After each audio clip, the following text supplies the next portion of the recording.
Hi, everyone. Welcome to Leisrealtalk. How's everyone doing? Good? Yeah, it's almost the weekend.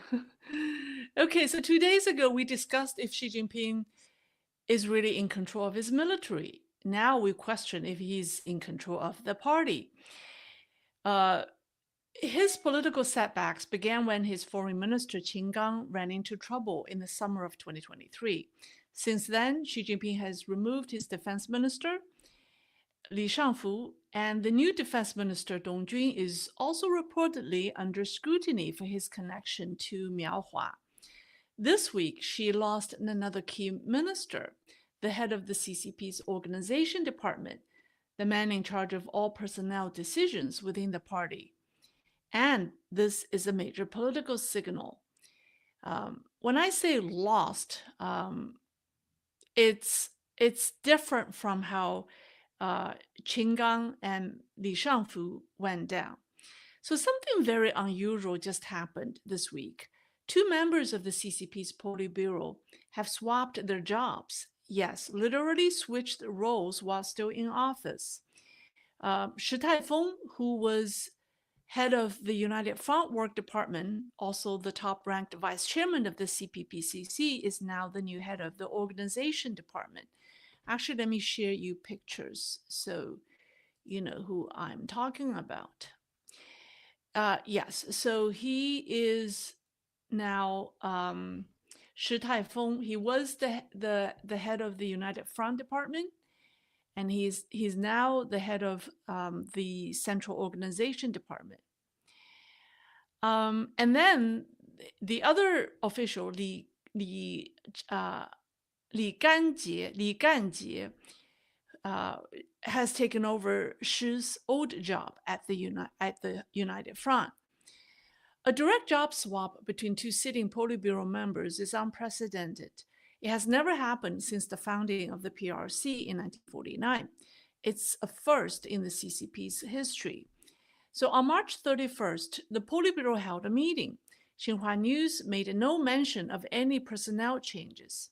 Then 2 days later, two Hong Kong media, Xindao Daily and the South China Morning Post, both reported the job swap. On that same day, the CCP's official website quietly showed the two ministers in their new roles. So now it's clear the decision was made at the March 31st Politburo meeting. But what does the swap actually mean? Is it just reshuffling, or does it suggest that Xi Jinping's authority inside the party is weakening? The answer is that the first job swap in CCP's history signals upcoming political storms. Xi Jinping might have lost the power to dictate personnel changes, and the storm currently sweeping across China's military may soon reach the civilian side. Rumor has it that the vice chairman of CMC, Zhang Youxia, and some party elders are behind the dramatic personnel change. So today, I will first give you a detailed explanation of CCP's organization structure, which will be helpful to explain why this job swap is significant. Then I'll talk about the two officials involved.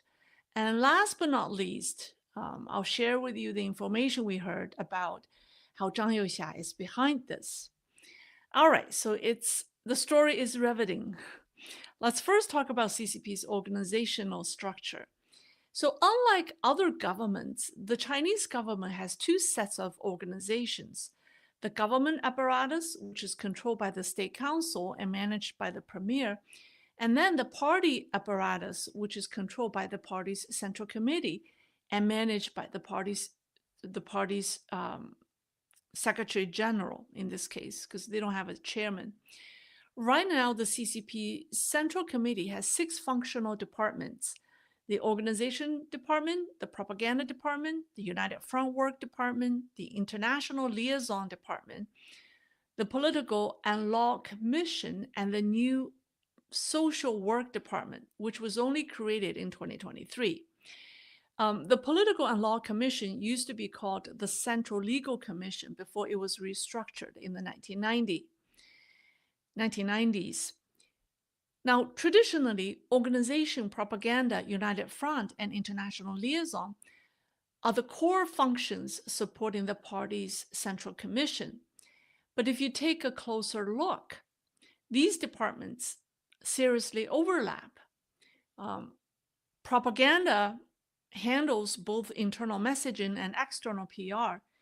United Front and the liaison department also have publicity responsibilities, so they're all tangled. The International Liaison Department is the party's foreign relations organization, and it's different from the Foreign Ministry under the State Council. The latter is a government organ, and the former is a party organ. Now, the United Front is split into domestic and foreign operations, but with the creation of the new social work department, a big chunk of the United Front's job, things like domestic petition handling, dealing with civic groups, and building party grassroots organizations, are absorbed by the social work department. So now the United Front is mainly focused on foreign influence and Taiwan affairs. The Political and Law Commission back in the day under Zhou Yongkang, that was pre-Xi Jinping's time, was a powerhouse. He was a Politburo Standing Committee member, top of the food chain. But after his fall, the role of this commission was downgraded. So with all that explanation, I'm trying to show you that the only two departments that have grown more powerful are the organization and propaganda departments. Unlike others, they've never been downsized or broken up. They are the party's two most important tools. Now, between the organization and propaganda, the organization department is more important to the CCP. So just how important is the Central Organization Department? Well, the answer explains why this personnel change was a big deal.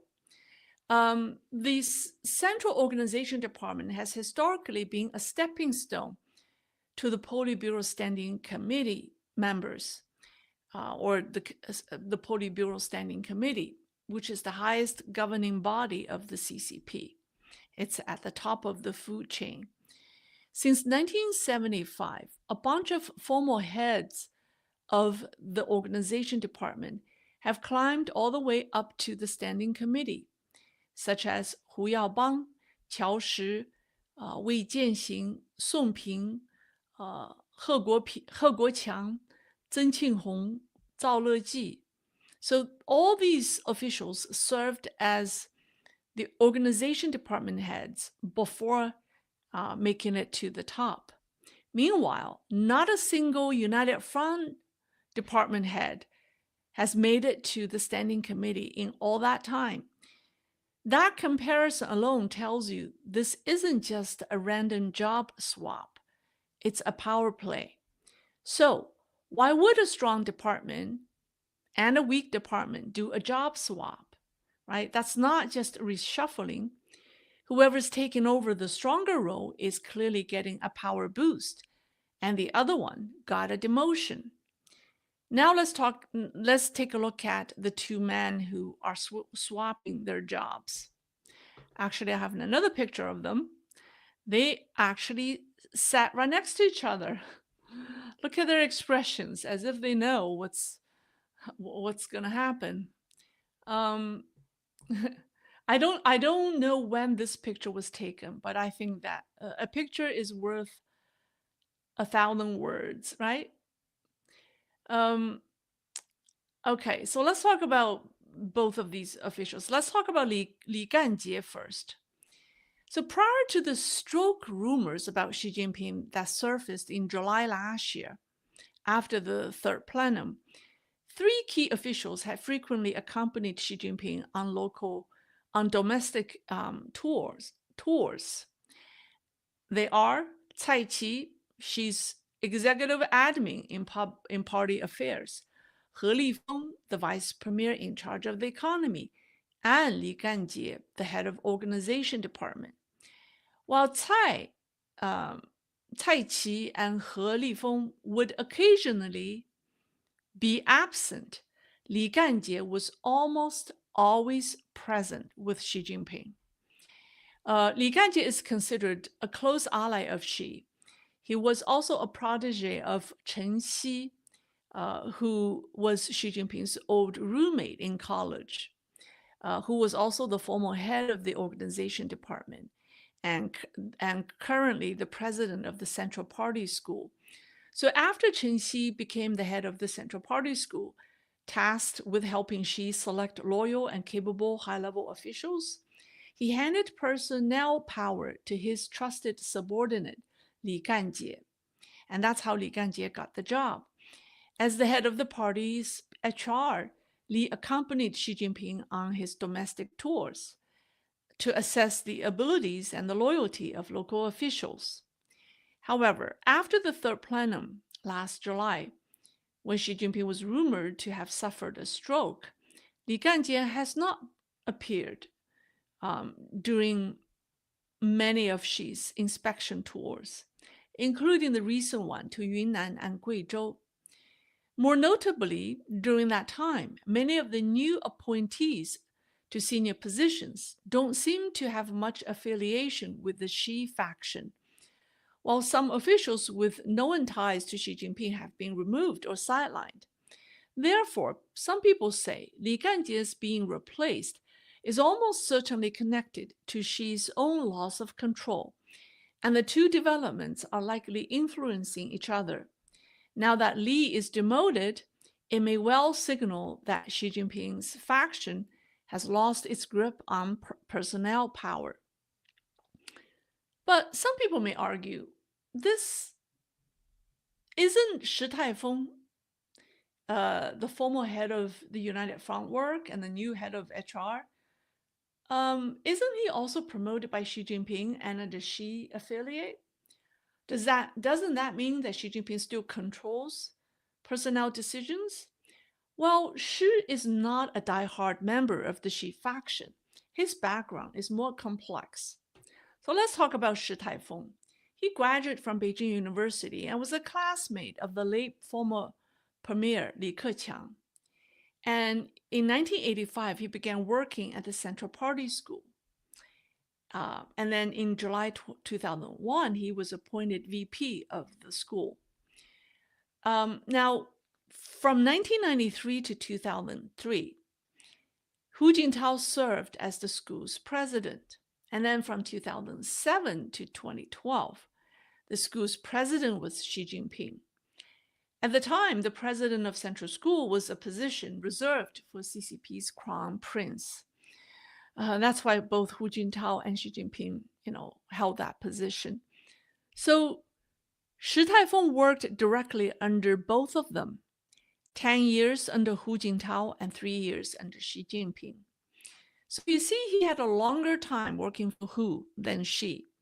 His promotion to VP was under Hu Jintao's time. So it was obviously approved by Hu Jintao, right? And then in March 2016, after Hu Jintao had already stepped down, he visited his ancestral home in Jiangsu with his wife. At the time, Shi Taifeng was the governor of Jiangsu, and he paid a high-profile visit to Hu and his wife and had tea together. So clearly, he hadn't forgot about his old boss, even though his new boss was Xi Jinping. Now, the difference between these two officials is this.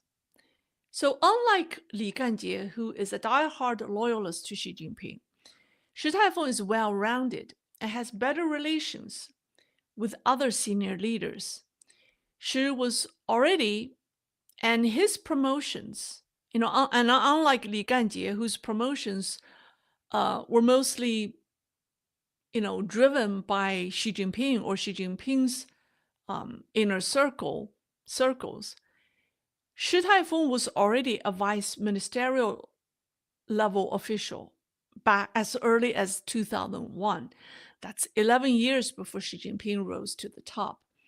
So that means that he already had a career track way before Xi Jinping came to the scene. So in addition to Hu Jintao, Shi Taifeng is also said to have maintained good relations with the Jiang Zemin faction and Zheng Qinghong. Actually, I want to show you pictures. So here's a picture of Li Ganjie, who accompanied Xi Jinping on his tour. So I circled him. And here is a picture of Shi Taifeng with a whole bunch of big shots in the CCP. So he went to college with the late premier Li Keqiang, and he also was close. He was said to be very close to the Jiang Zemin faction, and he is close to Zheng Qinghong, the de facto leader of the old Jiang Zemin faction, right? And in the past 2 years, Shi has been very close to Politburo Standing Committee member Wang Huning. And of course, he's close to Hu Jintao. So, and also, if you look at their age, Li is 60 years old and Shi is already 68 years old. So if Xi Jinping wants to replace Li Ganjie, he's not going to replace him with someone who is going to retire, right? He's going to replace him with a younger official. So it's unlikely that Xi Jinping promoted Shi Taifeng, it promoted someone who's at a retiring age.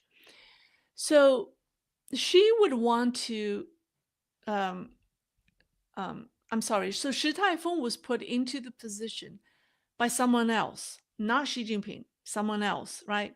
As a transitional figure because of his age. So he's not there to stay very long or even to rise to higher positions. He's there to execute. He has more experience in CCP politics and is the guy who can be accepted by other factions. And Xi has pledged loyalty to Xi Jinping in the past, but has quietly changed direction in recent months. He's said to be chosen by certain individuals in the top echelon of CCP to control senior level personnel decisions, making sure the right people get promoted or blocked at the right time. Whenever something this unprecedented happens, it's a major signal that even bigger changes are coming, right? So this job switch is just the visible tip of the iceberg. So what's below the surface? Well, the significance of this job swap is that Xi Jinping has lost absolute control over personnel and no longer dictates appointment and dismissal of top party officials. We've seen the massive purge in the military. A similar political storm is on the rise. On the civilian side, Shi Taifeng is put into the position to handle the upcoming major purges and personnel changes. So here's the question. Who is pushing all these changes? Well, yesterday, 2 social media influencers reviewed information they received from their contacts inside Beijing about who is behind the personnel change and what happened at the Politburo meeting on March 31st. And we have to go back to our favorite subject, the power struggle between Xi Jinping and Zhang Youxia, right? So according to these 2 influencers, at the meeting on March 31st, Zhang Youxia and those Politburo members who have sided with him challenged Xi Jinping and asked him to explain why the officials he promoted all ended up having problems, corruption problems, loyalty problems. I think they refer to Qin Gang, Miao Hua, right? He Weidong, etc. Xi Jinping blamed it on his head of HR, Li Ganjie. Li took the blame and made self-criticism at the meeting. After the meeting, Zhang Youxia sent 2 guards to accompany Li Ganjie to his office in the name of protecting him. In the afternoon, Zhang Youxia and Xi Jinping had another meeting.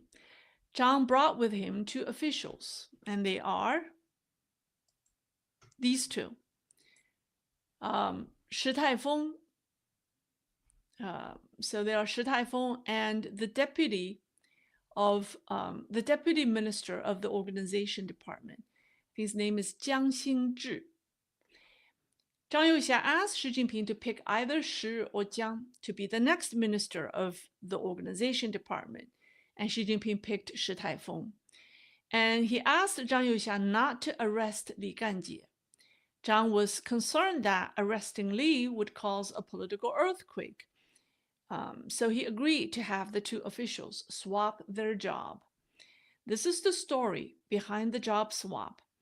And according to one source, the 3 big shots, or the 3 big bosses behind Zhang Youxia, want to remove Xi Jinping's loyalists in key positions and replace them with their people. And Zhang Youxia was the one who executed this. I have no way of verifying the story, but it certainly explains why we saw an unprecedented job swap that many people find surprising. All right, so let's talk about what does this all mean? Because, I mean, we can't really verify the above claim, right? So even if, let's just say, even we remove that, and even let's just focus on, because we can't really verify that. But what we do know is there is a job swap, right? So what does that mean? What does that mean to Xi Jinping? Well, if you examine Xi Jinping's power, it's based on a structure of 3 pillars: the military, party affairs, and foreign affairs. Xi Jinping never placed much importance on the economy. He isn't particularly strong in the economic field and doesn't have trusted allies in that field. He didn't trust Li Keqiang. He didn't really, I mean, he trusted Liu He, but then, the 2 didn't see eye to eye. So the areas Xi Jinping truly wants to control are foreign affairs, the military, and party affairs. These are what matters for his regime, or the security of his regime. And they are the domains he tries to firmly hold in his hands. Unfortunately, all 3 are crumbling. The sudden downfall of Foreign Minister Qin Gang was the beginning of major political setback for Xi. And it's said that Xi Jinping's relations with Wang Yi isn't harmonious right now. And the fall of the 2 defense ministers, the Rocket Force commander, Miao Hua, and now He Weidong, is another major setback for him. In the second pillar, the military. So these collapses are Xi Jinping's most painful unfinished business. Right now, the last of the 3 legs of his power tripod, party affairs, is also wobbling. With his loyal head of personnel gone, his power is seriously challenged. So even if we remove the rumors from this, if we just look at what has been happening, right, with the downfall of the foreign minister Qin Gang, with the downfall of a whole bunch of military leaders, and now with this personnel change, you cannot say that Xi Jinping is as powerful as before. It's preposterous to hold on to that claim. His power has severely weakened. All right, so that's all I have. Let me see if people have any questions. I want to answer a question that many of you may have. So people want to know who are the anti-Xi forces now? The definition of anti-Xi forces have changed over the past 12 years. When Xi Jinping first came to power, the anti-Xi forces were primarily the Jiang Zemin faction. At the time, Hu Jintao was his ally. And then at the end of his first term, I think right around the time or immediately after the 19th Party Congress, when he modified the constitution to pave the way for his indefinite rule of China, the princelings turned against him, right? So the princelings, were upset that, his obsession with power has affected their ability or their financial, their chances to more power or to more financial freedom. And then after the 20th Party Congress, after Hu Jintao was seen publicly escorted out of the meeting venue, and then also after the death of Li Keqiang, the reformists turned against him. So now the anti-Xi forces is everyone. It's pretty much everyone. Everyone who's not a Xi Jinping loyalist. So I just want to give you because in the past 4 years, during my time making these videos, I kept talking about the anti-Xi forces, but the meaning and the definitions have changed. All right. Okay, let me see if people have questions for me.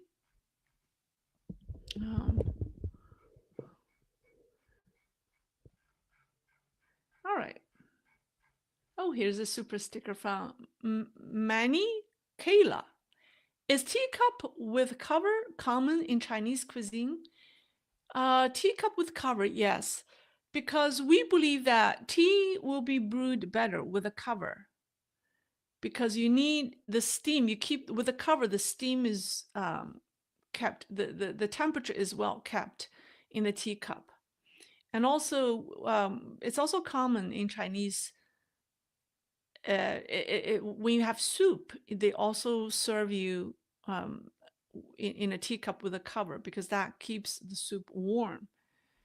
Yeah, so it's common. Thank you for the super sticker. All right, let's see. Jana Bergvan. Thank you, Jana, for the super sticker. Richard Hingman. Thank you, Richard. Did I miss another one? I think that's it. Oh, here's one. Samling. Thank you, Lei. Always interesting content. Well, thank you. Thank you for your support. I truly appreciate that. All right, I think that's the end of the super stickers. Let me see if people have questions. From ERP Thompson, Queen. Thank you. Watching from Alaska. This is incredibly interesting. Well, thank you. Thank you. I hope the weather in Alaska is nice. The weather here is crazy. We have summer one day and then you have winter the next day. It's keeping people sick. Anyways, all right, let me think. I think try teacup with cover. Yeah, all right. So these are not questions addressed to me. Froggy, right, T right. How much do you think the tariffs accelerate problems for China? I think it's a big problem because, people have been talking about what is the total tariffs for China. So it's 34%, but it's 34% on top of the 20% that's already imposed by this administration. And then so that's 54%, but then that doesn't include the 20% that's already in place, that was imposed by the first Trump administration, and Biden kept that. So 20% plus 54%, so we're talking about 74%, and that's hefty. Yeah, it's going to affect China's export for sure. It's going to hurt. It's going to wipe out all the profits of Chinese manufacturing, because their profit margin is very thin, and sometimes they make money from the government tax, whatever they have, like tax rebate, or some kind of a rebate was some kind of a government incentive, and the export itself does not give them a profit. It's the government tax rebate or incentive that was their profit. So yeah, so it's going to be tough. So now they're going to lose money. They're not, the government would have to give them bigger incentive to keep exporting.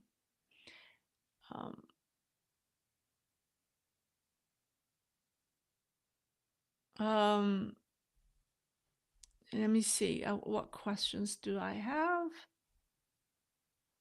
Lao Wai Bill, love Taiwan. Do you think Taiwan is safe? I think for now Taiwan is safe. I mean, the latest I was asked the question about I was asked two questions. One was I mean, I was asked obviously more than two questions, but there were two questions that I remember. One was about the military exercise. I said it was a bluff. It was a act of bluffing, just to show that the PLA has not fallen apart. It was just to show a sign of strength. And actually, someone questioned who was actually supervising that, because usually a military exercise that involves multiple military branches requires approval from vice chairman of CMC. So you have one vice chairman that's gone, and you only have one Zhang Youxia there. But Zhang Youxia does not seem to be involved in that, because he was busy planting trees during the 2 days of the military exercises. The Chinese publicity showed that he went to Beijing to plant trees. Anyways, and then the commander of the Eastern Theater Command was also gone. So people were asking who orchestrated that military exercise? Who was supervising it? People say it doesn't look like Zhang Youxia was doing it. So anyways, that was one question I got last time. The second one was about the economic agreement between China, Japan, and South Korea. Someone asked me that, and I immediately sensed that was CCP narrative. It's part of their propaganda machine. There's no way that these countries would sign an agreement to counter U.S. tariffs. And I think it's been proven. The Japanese foreign ministry denied that. So there are a lot of false narratives being pushed by the CCP, and we have to be careful. And that's why you should subscribe to my channel. Oh, so going back to the question from Bill, do you think Taiwan is safe? I think for now Taiwan is safe, but it doesn't mean that the little strategically it's safe, because I do not think Xi Jinping wants to launch a war. I do not think Zhang Youxia wants to launch a war. Those who are actually controlling Zhounanhai are interested in starting a war right now, because they're all tangled in the political struggles. But because the leadership is in chaos, the lower level PLA servicemen could be doing something crazy, because the PLA is in chaos right now. I have already said that a couple of times. So you may see, dangerous maneuvers by the PLAs, from time to time, against Taiwan, but that's not necessarily coming from the top. So, all right. Oh, here's a question from Sleeping LaFay. Security team, because the CCP cronies shadowing him threatened with shutting him down if he doesn't leave the area to calm crowds. This happened in his first live stream. I don't know. Is that a question addressed to me? I don't know whose live stream that was. Sorry. Okay, that seems to be all. Should I end it here? Oh, here's a question from Crotchety Elder. Which neighbor besides Taiwan do you think China is most likely to attack, invade? I don't think China is likely to attack any I mean, if you look at all the wars the CCP got involved in, it's all it was all done with some ulterior motives, right? And they were short. I mean, there were only three: the Korean War, and then the Indian uh, the Indian border clash in the 60s, and then the Vietnam War. There were not serious wars, except the Korean War. They're not serious wars. So I don't think China or the CCP is likely to invade other countries. Taiwan, there's a possibility because it has a political interest um, to eliminate the Republic of China. All right, that seems to be all. I reached the bottom. I really? Oh, here's one more question. All right. Oh, here's a question from Sleeping LaFay. It was his. Oh, I'm not quite sure what he was referring to. Okay, that's all. That's all. And I will end it here. Thank you for joining me. I'll see you over the weekend. Bye.